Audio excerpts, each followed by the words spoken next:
The representative of the Russian Federation. Господин председатель. President, we thank Assistant Secretary General Khaled Kiari for his briefing. We, much like the majority of our Security Council colleagues, we are deeply concerned by Israel's politically motivated decision to recognize the independence of Somaliland. This decision is at odds with the sovereignty, territorial integrity, and the unity of the Federal Republic of Somalia.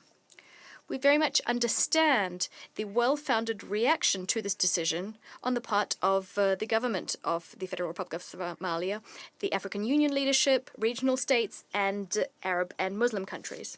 We are concerned by potential consequences, including about a potential escalation of tensions in the Horn of Africa and beyond. In principle, we are in favor of settling intra-Somalian contradictions on the basis of an inclusive national dialogue without any external interference. We support Mogadishu's efforts to resolve security threats, to establish lasting peace, and to implement its sovereign priorities, factoring in the cultural and historical diversity of this multi-ethnic nation.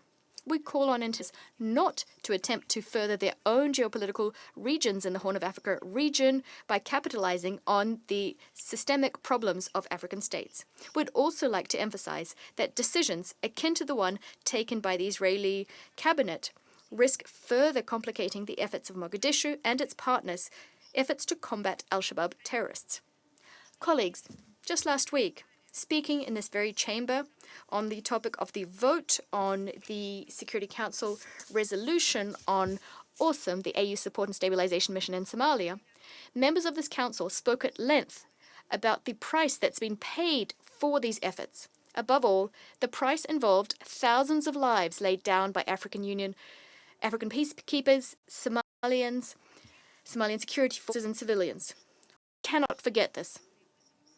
On a separate note, it's worth noting that current complex challenges we see in Somalia are, to a large extent, the consequences of the onerous legacy of the era of Western colonialism. The same can be said for other African states. I think it's an open secret to all in this chamber where the root causes of the majority of territorial disputes and inter-ethnic and interfaith contradictions in contemporary Africa lie. The Russian Federation and the USSR before it constantly spoke of this, both at the Security Council and at the General Assembly. Together with a wide array of like-minded countries, the Russian Federation continues to combat colonialism in all of its forms, first and foremost by helping to build a genuinely multipolar world based on equal and mutually beneficial interstate relations, free from diktats, free from external interference.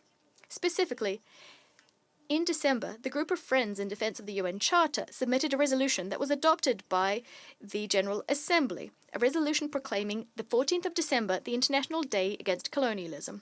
As the situation we're discussing today shows, Africa still needs such active national efforts aimed at anti-colonialism. We call on all sensible states interested in helping to build a genuinely independent and successful African development models to join us. In the anti-colonial context, in relation to the situation in Somalia, it's also important to repeat our principled position. Voluntary financial assistance to Somalians is provided free of charge. It cannot be preconditioned on the fulfilling of political requirements. By way of conclusion, we'd like to express our solidarity with the government of the Federal Republic of Somalia and the Somalian people during this difficult period. Russia will continue supporting Mogadishu in combating both international terrorism as well as efforts to exert unilateral political and economic pressure. I thank you. I thank the representative of